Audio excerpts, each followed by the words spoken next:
Welcome to Conquering Chronic Illness.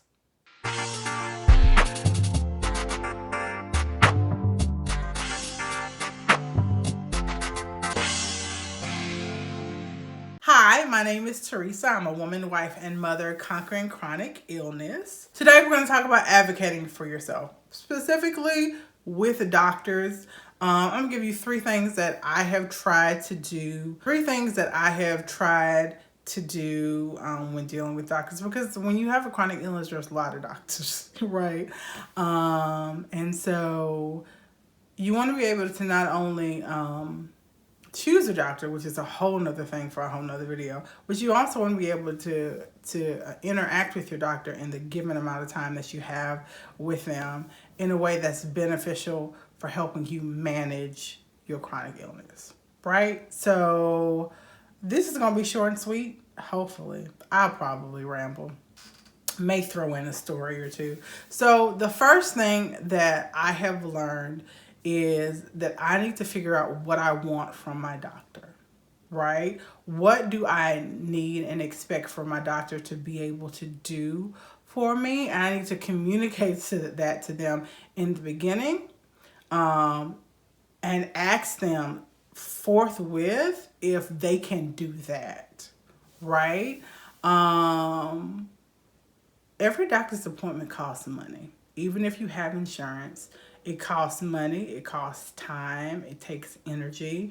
And you don't want to get, and we've all done it, been a year into going to a doctor and realize that they're just not a good fit for you and for what you want and what you need. They may even be a decent doctor, a good doctor even, just not a good fit for you and what you need. And so when I say figure out what you need from your doctor, some people, and in some generations, they don't want to have to think too much when they go to the doctor.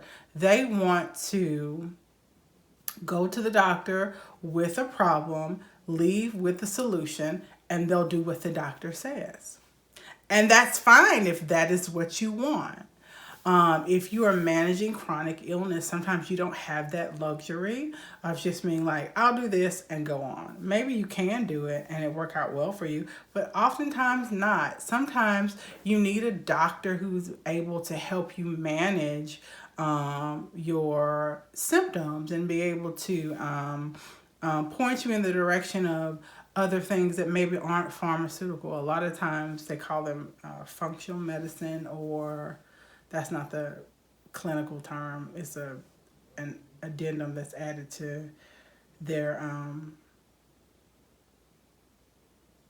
I can't remember what type of doctor it is. I will figure it out. Dr. Mike is this type of doctor. I'll put it right here. Dr. Mike on YouTube, he's that type of doctor. But they're able to look at you, not just your illness and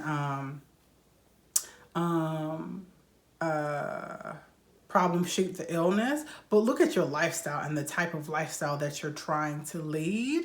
And so that may require not only a specific doctor, but a specific conversation. Hey, I don't want to take medicine. Hey, I don't mind taking medicine, but also like that is not what I'm here for. Because a lot of times doctors feel the pressure to fix a problem, but that might not be what you need. You may recognize, like I did with my anxiety, I'm an anxious person. That's not going away. I need somebody who's going to help me manage that, right? I've tried to get rid of it for years. It doesn't work that way.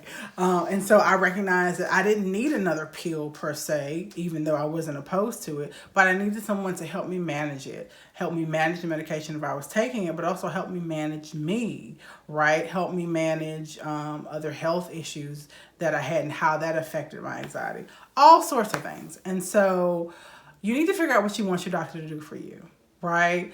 And then be able to openly and honestly communicate that with your doctor, which is the second thing that I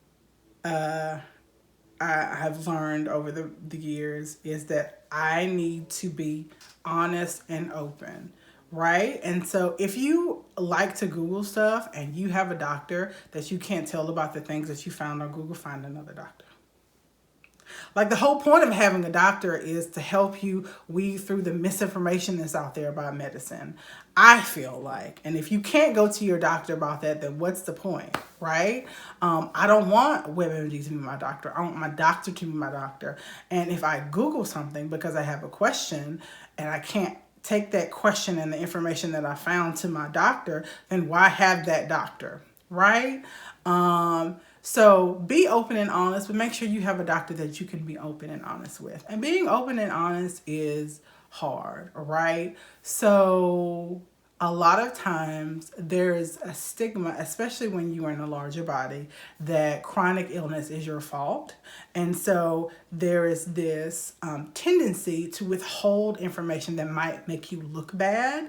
Chronic illness is usually not a person's fault. Most chronic, I mean, there are some, and even still, like when we think about like some of the health, lifestyle related chronic illness like high blood pressure and high cholesterol and diabetes, a lot of the time some of that is genetics. Like, there are people who could do the same poor lifestyle habits as somebody who has diabetes and still not get diabetes.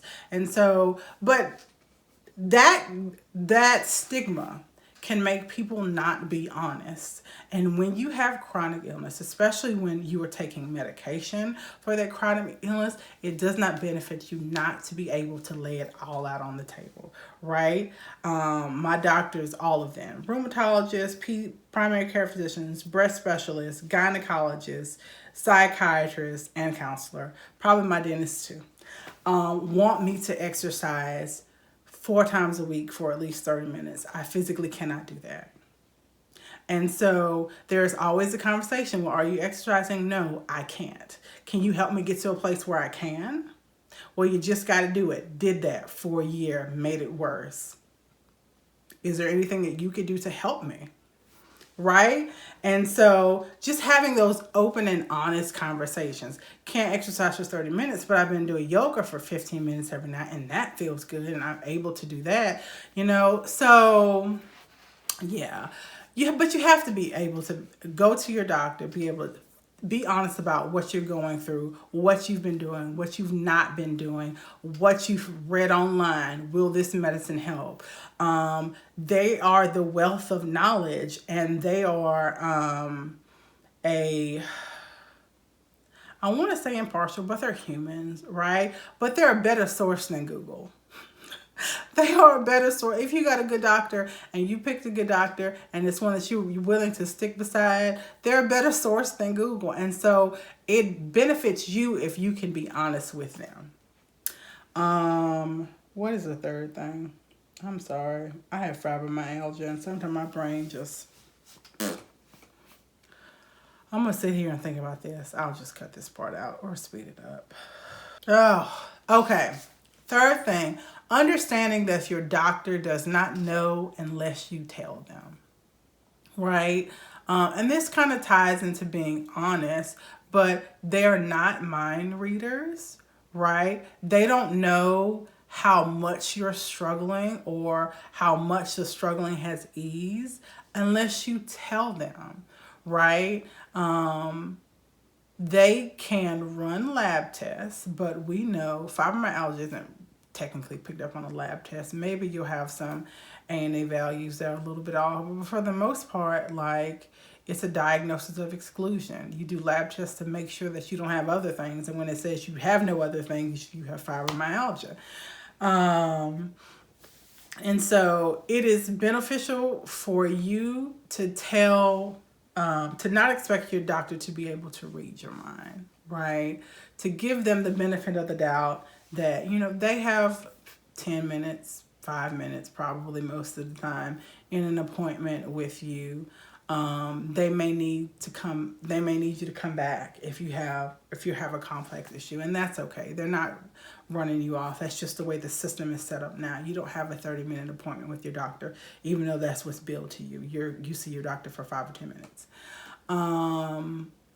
And so because they're human, and because though they are a wealth of knowledge, and it is their profession and their practice to understand your body and what's going on with it. They're not really going to know the true struggle that you're going through unless you're willing to express that to them.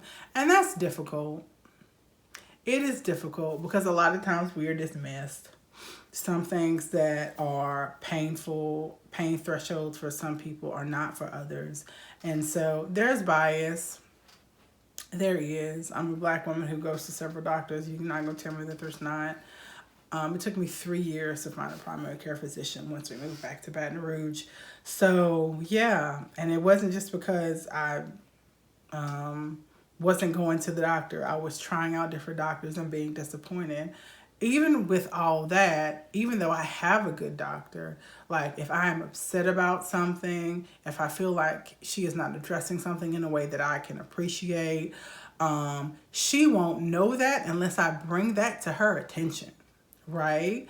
And so keeping that communication going, right? Expressing what you need, being open and honest with your doctor, and not assuming that they'll just figure it out because they're doctors or they have time to. Maybe if they had more time to devote to it, and we can get into a whole nother video about the medical system itself and how it puts people with chronic illnesses and disabilities at a disadvantage. That's a whole nother video. But when your doctor is trying, it does you a disservice if you don't appreciate the fact that they won't be able to help you unless you're able to express to them what you need help with.